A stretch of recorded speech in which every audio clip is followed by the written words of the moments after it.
जय हिंद दोस्तों। आज के इस इम्पॉर्टेंट लेक्चर में हम सभी डिस्कस करने वाले हैं 1 सितंबर 2025 के करंट अफेयर्स को। तो आप इस पूरे लेक्चर को बहुत ही ध्यान से लास्ट तक जोड़ देखिएगा। लास्ट में आपसे एक क्वेश्चन पूछा जाएगा जिसका आंसर कमेंट बॉक्स में बताना है। तो चलिए आज के पहले और इम्पॉर्टेंट क्वेश्चन को डिस्कस करते हैं जो कि काफ़ी इम्पॉर्टेंट है। इस क्वेश्चन में आप स्टार भी लगा लें, ये क्वेश्चन आपके एग्जाम में पूछा भी जा सकता है। तो क्वेश्चन क्या है, संघाई सहयोग संगठन एससीओ सम्मेलन 2025 कहाँ आयोजित किया गया है। तो जो संघाई कोऑपरेशन ऑर्गेनाइजेशन है, इसे शॉर्ट में एससीओ भी बोला जाता है। तो एससीओ सम्मेलन 2025 कहाँ आयोजित किया गया है, आंसर हो जाएगा तियानजिन, चाइना में। तो चाइना के तियानजिन शहर में संघाई सहयोग संगठन सम्मेलन 2025 आयोजित किया गया है। ठीक है, यानी कि एससीओ शिखर सम्मेलन 2025 का जो मेजबान देश था वो कौन था, चाइना। ये सम्मेलन 31 अगस्त से लेकर 1 सितंबर 2025 तक आयोजित किया गया है। इसकी अध्यक्षता की है चाइना के राष्ट्रपति शी जिनपिंग ने। अच्छा, भारत की तरफ से कौन शामिल हुए हैं इस सम्मेलन में हिस्सा लेने के लिए, तो प्रधानमंत्री नरेंद्र मोदी जी। इस सम्मेलन में कौन कौन से देश शामिल हुए हैं, तो पहली बात यह है कि जो इसके पूर्ण सदस्य हैं वो शामिल हुए हैं। तो पूर्ण सदस्य कौन कौन है, China, Belarus, Bharat, Iran, Kazakhstan, Kyrgyzstan, Pakistan, रूस, तजाकिस्तान और उज्बेकिस्तान। इसके जो अन्य सहयोगी देश हैं वो भी इसमें शामिल हुए हैं, जैसे Mongolia, Turkmenistan, Armenia, Azerbaijan, Cambodia, Egypt, Myanmar, Maldives, Nepal, तुर्की, इंडोनेशिया, लाओस, मलेशिया, वियतनाम, ये सभी देश भी इसमें शामिल हुए हैं। दोस्तों, संघाई सहयोग संगठन की अगर हम बात करें तो यह एक अंतर सरकारी अंतर्राष्ट्रीय संगठन है जिसकी स्थापना 15 जून 2001 को संघाई, चाइना में हुई थी। दोस्तों, यह संगठन यूरेशिया क्षेत्र में राजनीतिक, आर्थिक और सुरक्षा सहयोग को बढ़ावा देने के उद्देश्य से बना है। लेकिन यहाँ पर आप एक बात याद रखेंगे कि संघाई सहयोग संगठन बनने से पहले यह संगठन संघाई 5 के नाम से जाना जाता था, जिसकी स्थापना 1996 में हुई थी। जब इसे संघाई 5 बोला जाता था तब इसमें 5 देश शामिल थे, कजाकिस्तान, चाइना, किर्गिस्तान, रूस और तजाकिस्तान। फिर बाद में अब वर्तमान में 10 देश हो गए हैं। तो कौन कौन से हैं वर्तमान में 10 देश, कजाकिस्तान, चाइना, किर्गिस्तान, रूस, तजाकिस्तान, भारत, पाकिस्तान, ईरान और बेलारूस। दोस्तों, जो विश्व की 42% जनसंख्या है उसको कवर करता है एससीओ, और इसका सकल घरेलू उत्पाद यानी जीडीपी दुनिया के कुल जीडीपी का लगभग 36% है। इसका मुख्यालय बीजिंग, चाइना में है और इसकी आधिकारिक भाषा है रूसी और चीनी। संघाई सहयोग संगठन के प्रमुख सम्मेलन डिस्कस करते हैं। तो इसका पहला सम्मेलन 2001 में ही हुआ था संघाई, चाइना में। तो ये पहला सम्मेलन था। फिर इसके बाद 2017 में अस्ताना, कजाकिस्तान में इसका सम्मेलन हुआ था और इसी साल भारत और पाकिस्तान इसके पूर्ण मेंबर या पूर्ण सदस्य बने थे। 2021 में इसका आयोजन दुशांबे, तजाकिस्तान में, 2022 में समरकंद, उज्बेकिस्तान में, 2023 में नई दिल्ली, भारत में वर्चुअल मीटिंग हुई थी इसकी, 2024 में अस्ताना, कजाकिस्तान और इस्लामाबाद, पाकिस्तान में इसका आयोजन किया गया था।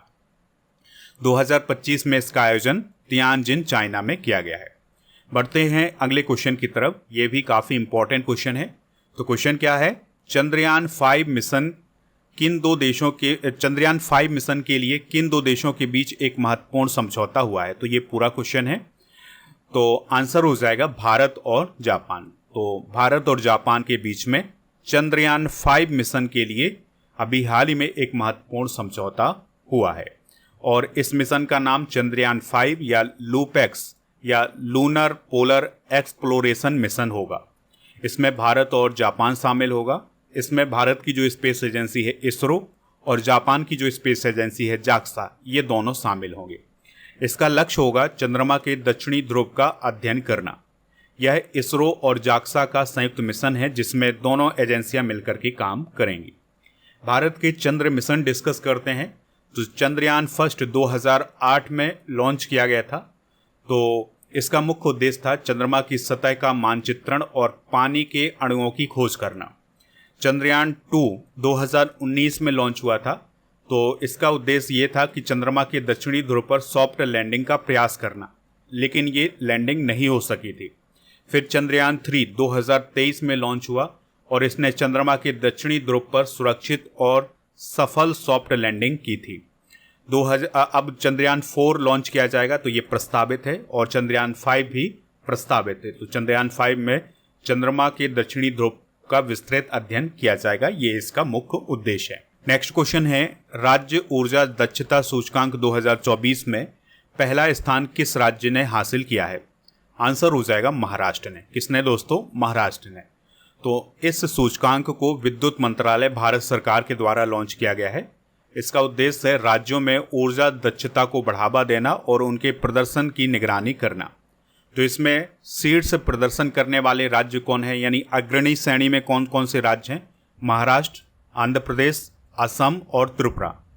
टॉप 5 फ्रंट रनर राज्य की बात करें तो इसमें महाराष्ट्र, आंध्र प्रदेश, कर्नाटक, तेलंगाना और तमिलनाडु हैं।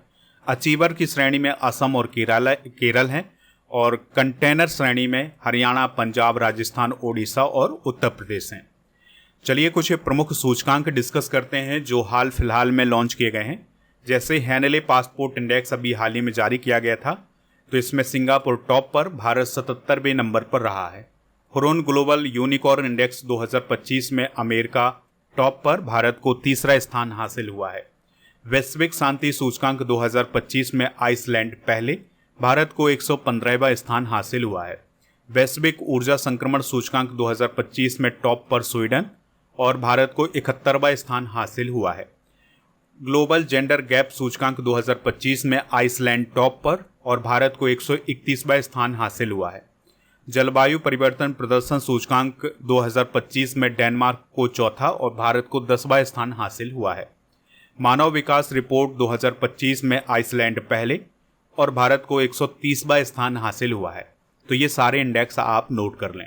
बढ़ते हैं अगले क्वेश्चन की तरफ। क्वेश्चन क्या है? मुख्यमंत्री महिला रोजगार योजना किस राज्य में शुरू की गई है? तो बिहार राज्य में दोस्तों रोज नई नई योजनाएं आ रही हैं।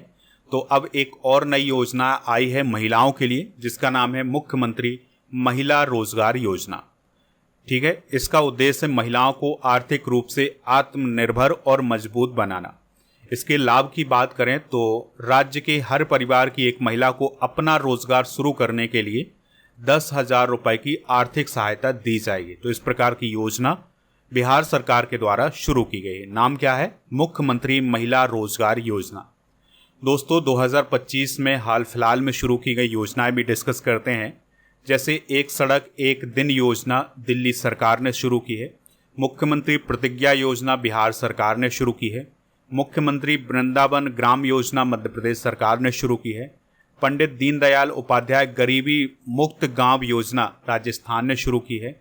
जन सुरक्षा संतुष्टि योजना गुजरात सरकार ने। राजभवन अन्न धन योजना गोवा सरकार ने। विवाह मंडप योजना बिहार सरकार ने। थल्लिकी वंदनम योजना आंध्र प्रदेश ने शुरू की है। कुसुम सी योजना कर्नाटक ने, और वृक्षारोपण परियोजना विथूट केरल सरकार ने शुरू की है। अगला क्वेश्चन है, फुमथम वेचायाचाई किस देश के कार्यवाहक प्रधानमंत्री बने हैं? आंसर हो जाएगा थाईलैंड। तो दोस्तों थाईलैंड के कार्यवाहक प्रधानमंत्री कौन बने हैं? फुमथम वेचायाचाई। ठीक है, अभी तक थाईलैंड की प्रधानमंत्री थी पैतोंगतर्न सिनाबात्रा, लेकिन उन्हें जो वहाँ की संवैधानिक अदालत है उसने बर्खास्त कर दिया है, उन्हें सस्पेंड कर दिया है। इसलिए अब प्रधानमंत्री का पद खाली हो गया था। अब कार्यवाहक प्रधानमंत्री के रूप में कौन बनाए गए हैं? वहाँ के पूर्व उप प्रधानमंत्री और गृह मंत्री फुमथम वेचायाचाई। ठीक है, और दोस्तों जो पैतोंगतार्न सिनाबात्रा थी उन पर ये आरोप लगा था कि उन्होंने कंबोडिया के नेता के साथ बातचीत करते हुए अपने सेना प्रमुख की आलोचना की थी। तो इसी आरोप के तहत वहाँ की संवैधानिक अदालत ने उन्हें बर्खास्त कर दिया है। थाईलैंड की बात करें तो यह एशिया महाद्वीप में ही स्थित है और इसे सियाम के नाम से भी जाना जाता है। बैंकॉक इसकी राजधानी है, बाहत इसकी करेंसी है। अंतर्राष्ट्रीय नियुक्तियां डिस्कस करते हैं जो हाल फिलहाल में हुई हैं। जैसे ली जे म्यंग राष्ट्रपति बने हैं दक्षिण कोरिया के। डेविड सल्वागनी नासा के प्रथम AI अधिकारी बने हैं। पाकिस्तान जो है वो संयुक्त राष्ट्र सुरक्षा परिषद का अध्यक्ष बना है। सुकन्या सोनोवाल राष्ट्रमंडल शांति राजदूत बनी है मोहसिन नकवी, ये बना है एशियाई क्रिकेट परिषद का अध्यक्ष, ये पाकिस्तान का है। इसके अलावा दोस्तों एना लेना वेयरवॉक, ये अध्यक्ष बनी है संयुक्त राष्ट्र महासभा के 80वें सत्र की। भूपेंद्र यादव अंतर्राष्ट्रीय बिग कैट अलायंस के अध्यक्ष बने हैं। संजोग गुप्ता अंतर्राष्ट्रीय क्रिकेट परिषद के सीईओ। और जेनिफर सीमंस पहली महिला राष्ट्रपति बनी है सूरीनाम की। और यूलिया स्विरिडेंको ये यूक्रेन की प्रधानमंत्री बनी है। बढ़ते हैं अगले क्वेश्चन की तरफ। क्वेश्चन क्या है, सैफ अंडर 17 महिला चैंपियनशिप 2025 का खिताब किसने जीता है? आंसर हो जाएगा भारत ने। तो दोस्तों भारत ने सैफ अंडर 17 महिला चैंपियनशिप 2025 का खिताब जीता है। ठीक है, ये प्रतियोगिता कहाँ आयोजित की गई थी? थिम्पू भूटान में आयोजित की गई थी। फाइनल मुकाबला भारत और नेपाल के बीच हुआ था, जिसमें विजेता भारत रहा है और विजेता नेपाल रहा है। तो भारत ने नेपाल को 5-0 से हरा करके ये खिताब अपने नाम किया है। बात करें अगर हम सैफ की, तो इसका फुल फॉर्म होता है साउथ एशियन फुटबॉल फेडरेशन। 1997 में इसकी स्थापना हुई थी। ढाका बांग्लादेश में इसका हेडक्वार्टर है। अध्यक्ष हैं काजी सलाउद्दीन, महासचिव हैं पुरुषोत्तम कट्टेल। और इसके सदस्य की बात करें तो बांग्लादेश, भूटान, भारत, मालदीव, नेपाल, पाकिस्तान और श्रीलंका ये इसके मेंबर हैं। अगला क्वेश्चन है, भारत का पहला टेम्पर्ड ग्लास निर्माण संयंत्र किस शहर में स्थापित किया गया है? आंसर हो जाएगा इसका नोएडा में। कहाँ पर दोस्तों? नोएडा में। तो भारत का पहला टेम्पर्ड ग्लास निर्माण संयंत्र नोएडा उत्तर प्रदेश में स्थापित किया गया है। इसका उद्घाटन किया है केंद्रीय मंत्री अश्विनी वैष्णव ने। तो जो अश्विनी वैष्णव जी हैं ये रेल मंत्री हैं, इसके अलावा इलेक्ट्रॉनिक्स और सूचना प्रौद्योगिकी मंत्री भी हैं। टेम्पर्ड ग्लास की बात करें तो यह हीट ट्रीटेड सुरक्षा ग्लास होता है जो सामान्य ग्लास की तुलना में 4 से 5 गुना अधिक मजबूत होता है।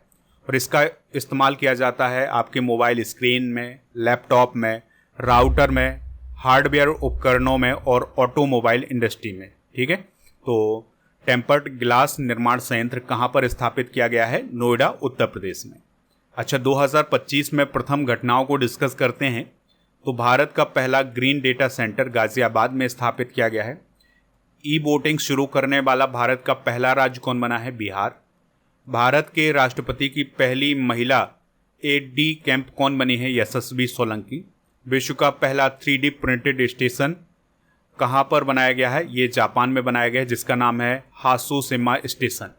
वरिष्ठ नागरिक आयोग स्थापित करने वाला पहला राज्य कौन बना है? केरल।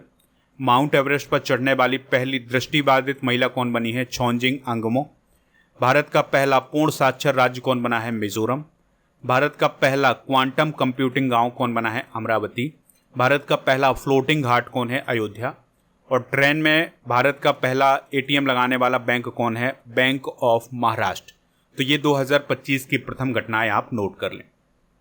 बढ़ते हैं अगले क्वेश्चन की तरफ। दारुमा गुड़िया प्रधानमंत्री मोदी को जापान के किस मंदिर के मुख्य पुजारी द्वारा भेंट की गई है? आंसर हो जाएगा सोरिंगजान दारुमा जी मंदिर। तो देखिए, अभी जापान की यात्रा पर प्रधानमंत्री मोदी जी गए थे और इस यात्रा के दौरान उन्हें एक विशेष प्रकार की गुड़िया भेंट की गई है जो कि काफ़ी चर्चा का विषय है। इसका नाम है दारुमा गुड़िया। दोस्तों, जो सोरिंजान दारुमा जी मंदिर के मुख्य पुजारी हैं, उन्होंने प्रधानमंत्री मोदी जी को यह गुड़िया भेंट की है। यह मंदिर जापान में दारुमा गुड़िया का प्रमुख केंद्र माना जाता है। यहाँ पर हम बात करें दारुमा गुड़िया की, तो यह एक पारंपरिक जापानी शुभकामना गुड़िया है। यानी जब किसी को शुभकामनाएं दी जाती है तब यह गुड़िया भेंट की जाती है। दोस्तों, दारुमा गुड़िया भारत के कांचीपुरम से आए बौद्ध भिक्षु बोधि धर्म पर आधारित है। नेक्स्ट क्वेश्चन है, कौन सी कंपनी सिंगापुर से 3 गुना बड़ा सौर ऊर्जा प्रोजेक्ट बनाएगी? आंसर हो जाएगा रिलायंस इंडस्ट्रीज। तो दोस्तों, रिलायंस इंडस्ट्रीज की अभी हाल ही में 48वीं वार्षिक आम बैठक आयोजित की गई है, जिसमें ये घोषणा की गई है कि जो कंपनी है ये सिंगापुर से 3 गुना बड़ा सौर ऊर्जा प्रोजेक्ट बनाने जा रही है। और ये जो प्रोजेक्ट है ये कहाँ पर स्थापित होगा? कच्छ, गुजरात में। तो ये लगभग 5.5 लाख एकड़ में फैला होगा, जो कि सिंगापुर के क्षेत्रफल से 3 गुना बड़ा होगा। ठीक है, यहाँ पर प्रतिदिन 55 मेगावाट सौर मॉड्यूल की स्थापना की जाएगी। प्रतिदिन 150 मेगावाट ओवर बैटरी कंटेनर की स्थापना भी की जाएगी। 2035 तक भारत की 10% बिजली जरूरतें पूरा करने का भी इसका लक्ष्य है। रिलायंस इंडस्ट्रीज लिमिटेड की बात करें तो इसकी स्थापना 1973 में धीरूभाई अंबानी के द्वारा की गई थी।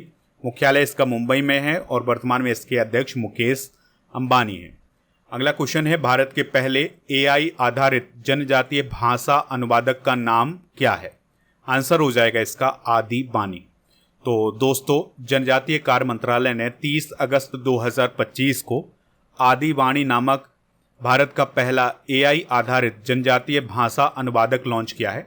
तो इसमें जो जनजातीय भाषाएं हैं उनका अनुवाद किया जाएगा। इसमें संथाली, भीली, मुंडारी, गोंडी इन सभी भाषाओं को लॉन्च किया गया है। इन सभी भाषाओं में ये कार्य करता है। इसका उद्देश्य है जनजातीय भाषाओं का संरक्षण करना। तो इस प्रकार से दोस्तों हमने आज के करंट अफेयर्स को डिस्कस कर लिया है। आप स्टडी करके ऐप को इंस्टॉल कर लें, जिसका लिंक डिस्क्रिप्शन बॉक्स में दिया गया है। तो यहाँ पर आपको लास्ट 6 मंथ का करंट अफेयर्स और मंथली करंट अफेयर्स मिल जाएगा। इसकी ई बुक मिल जाएगी हिंदी और इंग्लिश दोनों मीडियम में। और इसके अलावा दोस्तों आपको बता दें कि ईयरली करंट अफेयर्स की ई बुक भी आपको यहीं पर मिलेगी। जब आप ऐप को इंस्टॉल करेंगे तो यहाँ पर कोर्स एंड PDF वाला ऑप्शन मिलेगा। तो इस ऑप्शन पर राजा गुप्ता सर का जो अर्जुन GS फाउंडेशन बैच है ये मिल जाएगा। तो इस बैच को ज्वाइन कर लें। अभी इसमें छूट चल रही है, तो इसके लिए आपको कूपन कोड यूज करना है गणेश 500। तो आपको इसमें छूट मिल जाएगी। GK GS foundation complete online batch भी आपको ऐप पर ही मिलेगा। चलिए अब हम कल के करंट अफेयर्स को एक बार रिवाइज कर लेते हैं। दिनेश के पटनायक किस देश में भारत के हाई कमिश्नर बने हैं? कनाडा। हाल ही में PM नरेंद्र मोदी किस देश की 2 दिन की यात्रा पर गए हैं? जापान। डायमंड लीग फाइनल 2025 में नीरज चोपड़ा ने कौन सा मेडल जीता है? सिल्वर। BCCI के कार्यवाहक अध्यक्ष कौन बने हैं? राजीव शुक्ला। उर्जित पटेल को किस संस्था में कार्यकारी निदेशक नियुक्त किया गया है?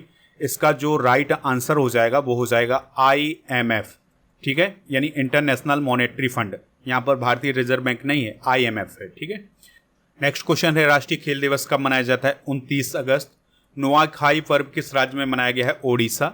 भारत में रोबोटिक कस्टम लेजर मोतियाबिंद सर्जरी करने वाला पहला सरकारी संस्थान कौन बना है? Army hospital research and referral, नई दिल्ली। राष्ट्रमंडल भारोत्तोलन चैंपियनशिप में अजय बाबू बल्लूरी ने कौन सा मेडल जीता है? गोल्ड। और यूडाइस प्लस रिपोर्ट के अनुसार 2024-25 में शिक्षकों की कुल संख्या में ने पहली बार किस आंकड़े को पार किया है? 1 करोड़।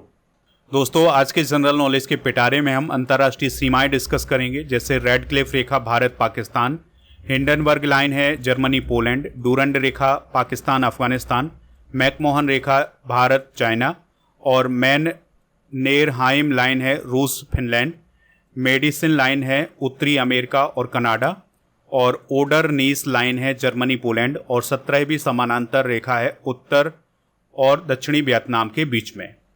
दोस्तों कल के करंट अफेयर्स में आपसे पूछा गया था कि जो सुनील गावस्कर की प्रतिमा है ये किस स्टेडियम में स्थापित की गई है? तो ये वानखेड़े स्टेडियम मुंबई में स्थापित की गई है। तो लगभग सभी लोगों ने इसका आंसर बताया हुआ है। आज आपके लिए क्वेश्चन है, ई वोटिंग शुरू करने वाला भारत का पहला राज्य कौन बना है? जो भी इसका राइट आंसर हो कमेंट बॉक्स में आप हमें ज़रूर बताएं। और दोस्तों आप हमारे ऐप को इंस्टॉल कर लें। यहाँ पर आपको GK GS और करंट अफेयर्स की ई बुक मिलेगी हिंदी इंग्लिश दोनों मीडियम में, ठीक है। इसके अलावा 2025 की जो मंथली करंट अफेयर्स की ई बुक है इसका पैकेज मिल जाएगा। तो इसको ज्वाइन करने के लिए आपको कूपन कोड यूज करना है पैकेज 100। और दोस्तों आपको बता दें कि टेलीग्राम चैनल ज्वाइन कर लें जिसका नाम है स्टडी करो ऑफिशियल है। GK GS की ये सभी ई बुक ऐप पर मिल जाएंगी हिंदी इंग्लिश दोनों मीडियम में, तो इनको प्राप्त कर लें। ऐप पर टेस्ट पास वाले ऑप्शन पर डेली करंट अफेयर्स का टेस्ट मिलेगा और यहाँ पर आपको 4000 से अधिक टेस्ट मिल जाएंगे 1 साल की वैलिडिटी के साथ।